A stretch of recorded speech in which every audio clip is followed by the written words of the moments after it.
Estamos de volta com o Todo Seu e agora com aquela pauta bonitinha, você também, bonitão, que é tão solicitada, é tão pedida, porque não existe nenhum valor maior do que a saúde. Existem vilões e existem também quem cuide da doença e não cuide do doente. Na verdade, hoje nós estamos aqui para falar do câncer, que ainda é seguramente o maior de todos os vilões quando se fala em saúde. E eu queria que você descobrisse agora formas de preveni-lo, porque a medicina moderna é a preventiva, com o oncologista Cid Buarque de Guzmão. Obrigado, querido, por ter vindo. Elegante. E um menino, né? Oncologista, cirurgião. Olha só. Por favor, querido, fique à vontade, está na sua casa. Bom, para quem não sabe, Cid, vamos fazer o beabá aqui. O que é o câncer?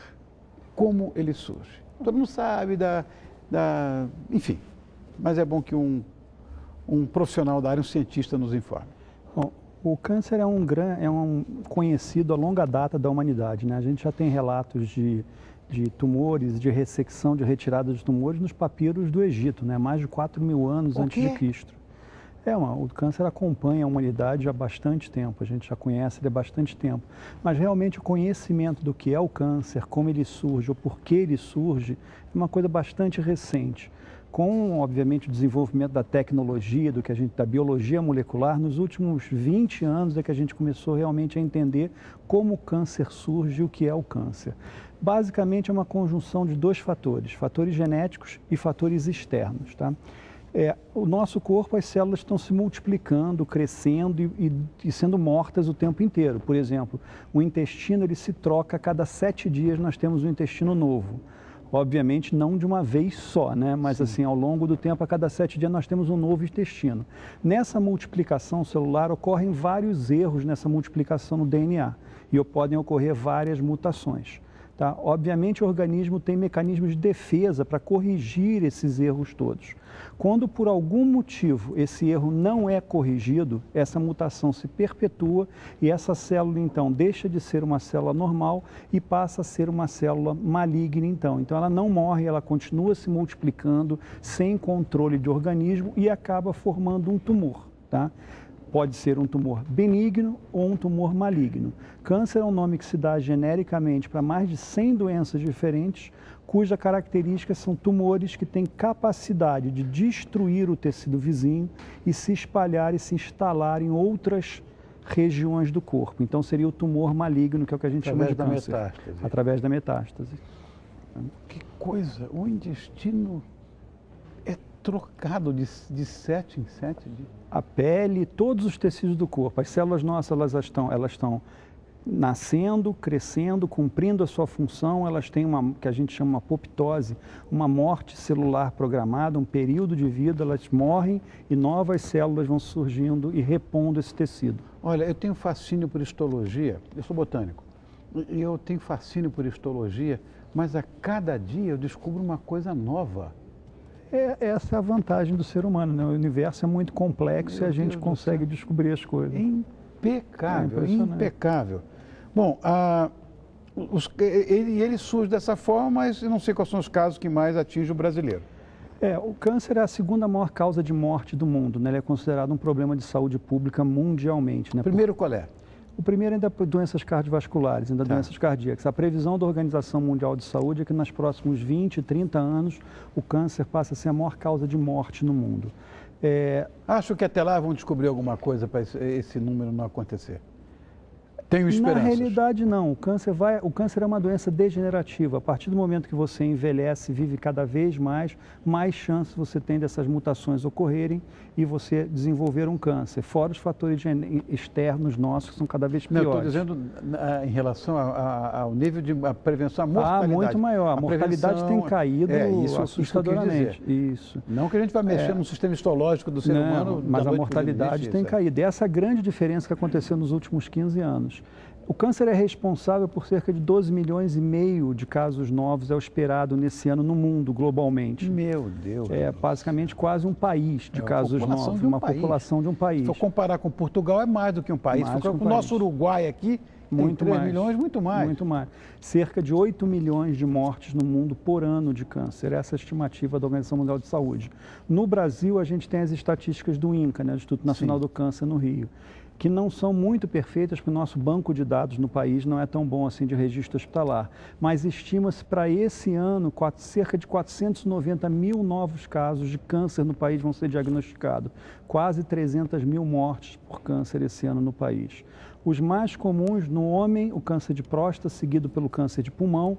Na mulher, o câncer de mama, seguido pelo câncer de colo de útero. Esses são os mais comuns na população brasileira. Barbaridade. Agora, parece que nas campanhas de prevenção do câncer são enfocadas mais as mulheres, fala de mulheres e de homens, mas sempre mais as mulheres do que os homens. É realmente isso? E por quê? No mundo inteiro isso acontece. Por um apelo até mercado. O câncer de mama é uma doença muito comum. 1 em cada 8 mulheres vai apresentar câncer de mama ao longo da vida, quer dizer, é uma doença muito prevalente. Tá? E tem todo um apelo de organizações sociais, ONGs que foram criadas de defesa de saúde da mulher, no mundo inteiro. Então, obviamente, o câncer de mama teve esse apelo mercadológico todo, uma população muito grande, consequentemente também a indústria desenvolveu remédios há muito tempo, há 30 anos nós temos tamoxifeno para câncer de mama, o tratamento do câncer de mama. Então, e a mulher se cuida mais do que o homem, é verdade, a mulher vai mais ao médico que o homem sempre posterga uma consulta. Já marquei. Entendeu? Então, a mulher não, a mulher cuida, entendeu? A mulher cuida mais dela que o homem, isso é verdade. Na realidade, história, mas não é. Outro dia eu fiz uma pauta aqui sobre isso. Não, já marquei. Mentira, ele não marcou nada. Quem marca é a mulher. Que história é essa? Mulher. Quem leva o homem ao consultório é a mulher. Ele não vai sozinho. Não vai mesmo? Não vai sozinho. Bom, há algumas coisas aqui que dizem que contribuíram para a criação de células cancerígenas. Eu queria que você comentasse sobre esses fatores. Primeiro, tem aqui o consumo excessivo de álcool. Verdade. Os maiores fatores externos, os 3 maiores fatores externos que são carcinogênios, que podem desenvolver o câncer, são a radiação solar, o sol, por isso que tem as campanhas públicas para usar protetor solar, a exposição solar, isso tudo, o álcool e principalmente o grande vilão que é o tabagismo. Principalmente. 90% dos cânceres de pulmão estão diretamente relacionados ao fumo. E agora, como oncologista, eu queria até que você falasse, que isso é importante. Não é só câncer de pulmão que o tabagismo provoca? Não, doença cardiovascular, infarto, câncer de pâncreas, câncer de bexiga. O cigarro é a coisa mais... de mama também? Suicídio potencial. Não, mama não, não está relacionado. Agora, olha o absurdo que eu vou contar. Na minha família, eu cheguei a ver atestado de óbito de 2 parentes meus muito próximos, irmãos do meu pai, que fumavam como chaminé. Uma tia-avó, de outro lado, e um irmão do meu pai. Atestado de óbito. Tabagismo.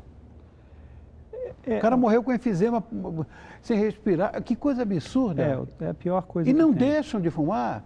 É porque... Campanha atrás de campanha. É porque a indústria do tabaco, ela não vende o cigarro, ela foi criada para vender a nicotina, né? A nicotina é uma substância que vicia, causa dependência química. Então é realmente difícil a pessoa, ela tem que fazer um tratamento médico, com medicação, psicológico, porque ela é uma viciada em droga. A nicotina é uma droga e a indústria do tabaco vende nicotina.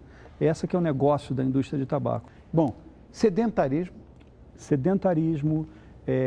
Existem vários estudos que mostram que câncer de cólon, câncer de pulmão, câncer de mama, câncer de estômago estão relacionados ao sedentarismo e a dieta também, né? A dieta do mundo ocidental ela é muito industrializada, muito à base de carboidratos e isso também acaba estando diretamente relacionado ao desenvolvimento de alguns tumores.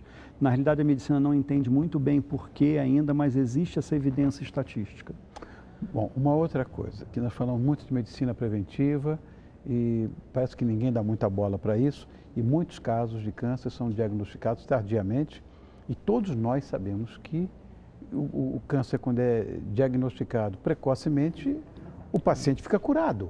Agora, por que o câncer já é detectado só quando está num estágio avançado? Dois fatores. Primeiro que o câncer é uma doença silenciosa, né? Aquela célula vai crescendo ao longo do tempo dentro do seu organismo, vai se multiplicando e até ela dar um problema clínico ou um sintoma demora. Então, muitas vezes é diagnosticado tardiamente. Mas existem doenças que estão diretamente relacionadas a um diagnóstico precoce e a cura e poderia realmente ter campanhas mais eficazes ou uma conscientização melhor da população. Por exemplo, câncer de colo de útero é uma doença 100% curável quando diagnosticado em fase inicial. Facílimo de ser feito. Papa Nicolau, um exame simples da mulher fazer. Câncer de mama, mamografia, entendeu? Descobre um tumor, praticamente 100% de cura. Câncer de próstata no homem. Então, tem doenças que realmente existem medidas que você pode realmente implantar a nível de saúde pública e que fariam uma diferença e fazem uma diferença na mortalidade. Por exemplo, só a mamografia, ela diminui em 15% a mortalidade do câncer de mama. Só o fato de fazer mamografia. Agora, outros tumores, infelizmente, não. Eles são silenciosos, como, por exemplo, o câncer de pâncreas. Isso realmente não tem ainda. É imperceptível. É imperceptível. Engraçado, fizemos aqui outro dia uma pauta tentando fazer com que os homens se conscientizem, falando de problema de câncer de próstata aqui. O que eu acabei de perder, inclusive, um ídolo meu aí, que foi o Johnny Alf, né? Câncer de próstata. Porque existe essa barbaridade na cabeça do machista latino-americano que não pode fazer exame de toque onde já se viu.